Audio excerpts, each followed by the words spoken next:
दोस्तों भाइयों, रेलवे का जो फेवरेट प्रश्न प्रॉफिट लॉस एंड डिस्काउंट का जो रेलवे की एनटीपीसी की परीक्षा हुई थी 16 मार्च।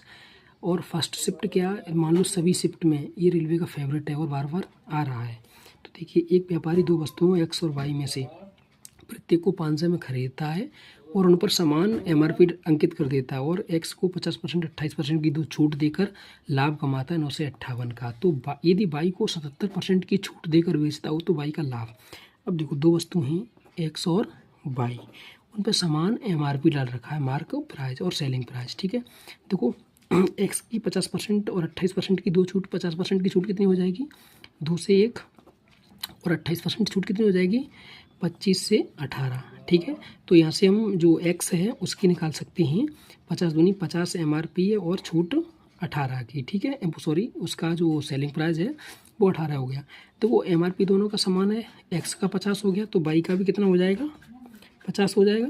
ठीक है, तो यहाँ से बाई का सेलिंग प्राइस निकाल करके 500 में खरीदी और उसका प्रॉफिट परसेंट ज्ञात कर सकते हैं। अब देखो, यहाँ पर तुलना करनी है, बाई का सेलिंग प्राइस कितना है 18, लेकिन क्वेश्चन के हिसाब से कितना होगा, 500 की खरीदी और 958 का लाभ, तो टोटल कितना हो गया इसका सेलिंग प्राइस, 1458। देखो 1458 यही तो 18 के बराबर है, तो यहाँ से निकालना किसका है हमें, यानी इसका।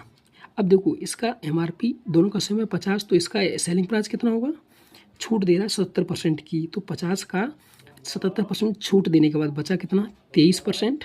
तो 23% कितना होगा, 11.5 इसका हो गया क्या, सेलिंग प्राइस। अब इस 11.50 का तो मान ज्ञात करना है, तो इसको ऐसे लिख लो। अब यहाँ से काट दो। ठीक है, तो काटोगे तो ये देखो, 0 से काटना सिखाते हैं, 9 से काट दो 2 बार। ठीक है, 9 1 9, 9 6 54, 9 दूनी 18, 2 से काट दो, 281। अब देखो इसका मल्टीप्लाई कर लो। ठीक है, कितना, 81 का, तो यहाँ से मल्टीप्लाई 5 सेकंड 5, 11 एकन 11, 11 और 40। ठीक है, 11 40 कितना हो गया, 11 40 51 की 1 हासिल 5, 11 88, 88 5 93, यानी 931.5। ये क्या है, ये वाई का सेलिंग प्राइस। अब क्या है, लॉस प्रॉफिट परसेंट ज्ञात करना है।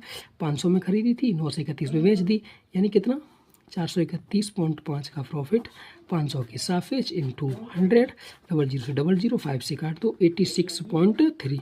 ये आपका आंसर होगा। Thank you.